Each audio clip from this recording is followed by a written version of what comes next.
everyone, this is Husky here, back with some more StarCraft 2 Heart of the Swarm 1v1 action. This time it is going to be a continuation of the last series, which we are currently on game number 3. Now, I'm not going to spoil anything in the next 10 seconds, so go back and watch the other games if you haven't. If you want to learn a little bit about how the TVZ metagame currently is, then definitely go check out those games. I think it was a pretty good showcase of that. Either way, we are tied up 1-1 right now. Scarlett up on the top left side. Not doing great in that last game, unfortunately for her, is now not ahead anymore. It is going to be tied against StarTails Bomber down to the bottom right side. Oh, man, watching these players duke it out is freaking amazing. Now, we are going to be guaranteed at least 2 more games right now. If one of these players wins the next 2 games, that will be it. If one player wins and then the next player wins, it will be a best of 1.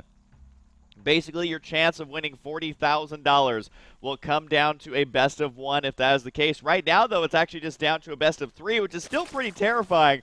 I mean, imagine if you're on ladder and a message popped up that was like, you'll win $40,000 if you win the next 2 games. I would probably play way worse. I'm going to be honest. I'd be like typing to my opponent being like, hey, you want to leave the game and then we'll split the earnings 50-50? How about that? How about that? Hey. But something tells me that that is not going to happen here, that's for sure, because these players, number 1, they don't want to be disowned by the StarCraft community for the rest of their lives. And number 2, they want to win the whole $40,000. They don't want to be splitting that with nobody. Only the tax man gets a percentage of that.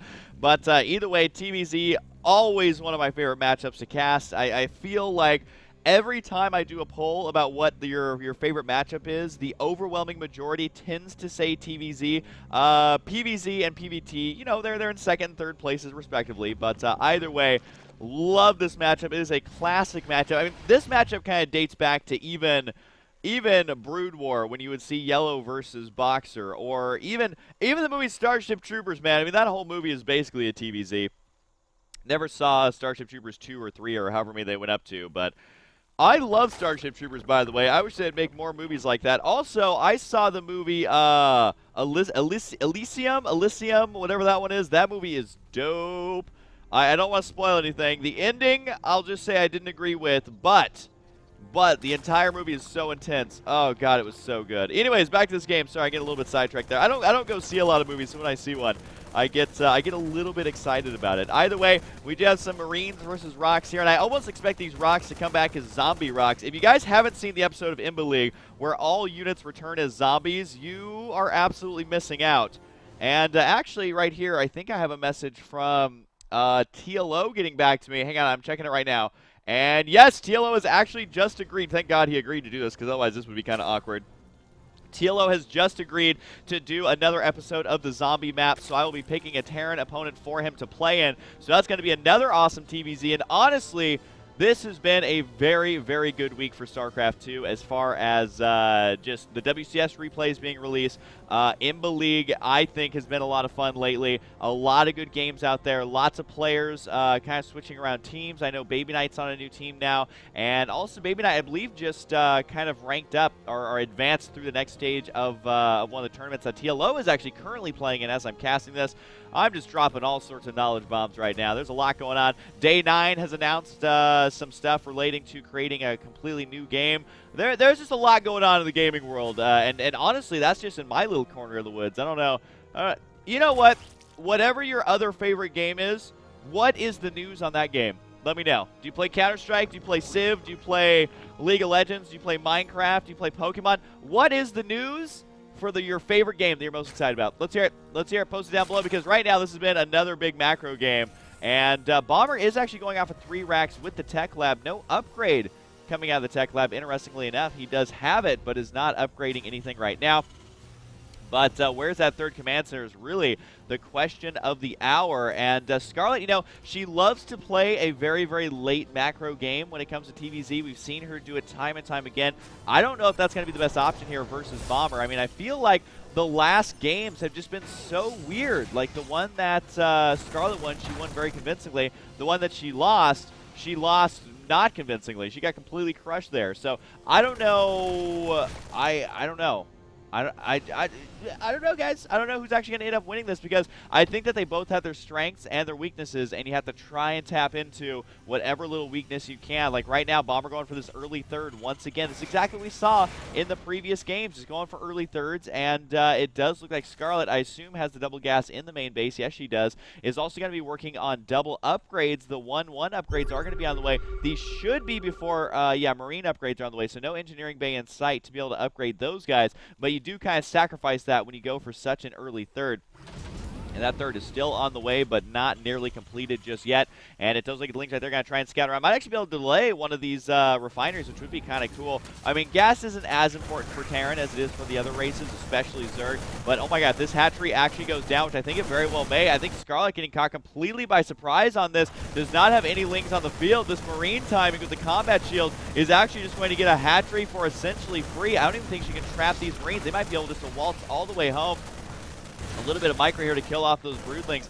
And I think that at this point, Bomber just heads home and is no big deal. Could try and camp out those eggs, but remember that Bomber does not have map vision of exactly what Scarlett has. Are there banelings? Are there going to be anything that can catch this army by surprise? It's going to be tough to tell. Now, Scarlett right now is literally racing against the clock. She wants to try and intercept this army if possible. Does try and go for the sandwich here, but it looks like Bomber actually in pretty good shape here from the angle of it. Even if he ends up losing all those Marines, getting most cost efficiency out of them as he could. And you can see right there, very cost efficient indeed, and that is exactly what Bomber was hoping for. And now all of a sudden you can see how Bomber's realizing, okay, well, the only thing that I can die to is a Zergling counterattack. How do you prevent a Zergling counterattack? Well, you wall in. There's not going to be drops, there's not going to be banelings, and he realizes it. So walling in here is going to be absolutely fine. The Zerglings are going to try and go in there, but nope, no momentum for you, no counterattack, no damage dealt there. And sure, Scarlett has map control, going to be able to delay this third base for quite some time, but the fact is that that third base is already done.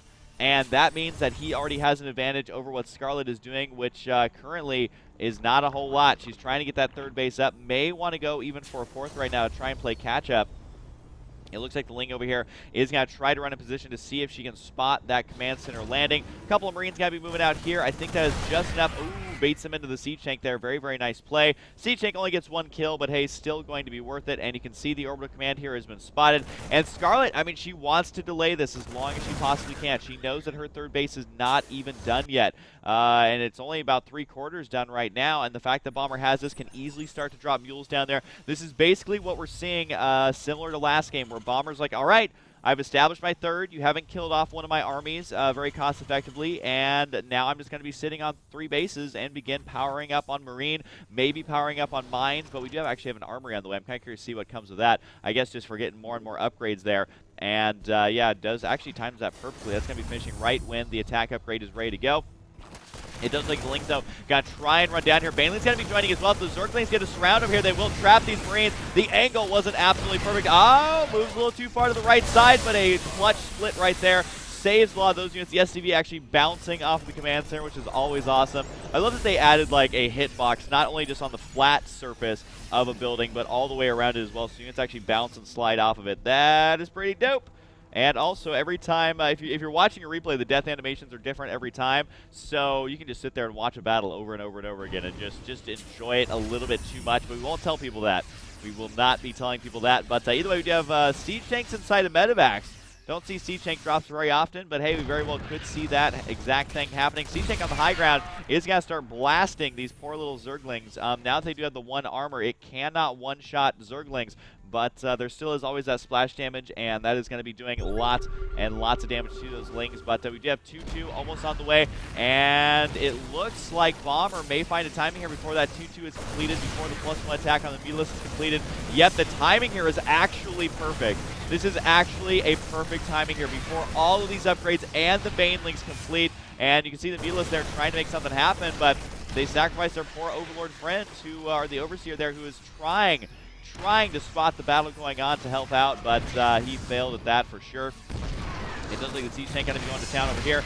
Not sure if that's going to come of anything with those Lings spawning there. Not a whole lot did indeed come from that. So at this point, I mean, it's shaping up to be very similar to last game. I mean, this is the fragility Is fragility a word? But the fragility, the fragility of going for Zergling, Baneling, Muta is exactly this. If you do not get a snowball effect, even just breaking these light contains right here becomes extremely challenging, because a Widowmine hit could kill off all your Banelings. A Siege Tank shot can kill off all your Zerglings. Marines can kill off all your Mutas. So you have to be absolutely perfect, or absolutely careful. I think that Scarlett will be able to clean this up. But again, I'm not sure that's worth it. I think losing those bases is about the worst thing that could happen, and Bomber knew that he had no chance of returning home with those. And at the same time, is going to use that distraction, that sacrificial army, to take out yet another base right here. And this is exactly why Bomber has been playing so well lately, is realizing when and where to be with multiple different sets of units. Is going to get the hatchery as well. One handful of Marines are the lucky survivors. They're going to get out of there. They were not used as bait this time. They were actually just used to straight up try and kill that base. It actually ended up working out. And I wouldn't be surprised to see Bomber. I mean, he doesn't even need to expand anytime soon as long as he keeps up the pressure. Although expanding would definitely be a lot safer. We are going to be having those drilling claws, which in all honesty, I feel like those type of claws would not be good for drilling. I mean, I'm not a professional like oil driller or anything, but I don't think he would be drilling with needle nose pliers. Either way, it does look like Fearless here got to be able to take out that army, if we can even call it an army. It does even it up here, but I feel like Bomber has made the sacrifices he needs to.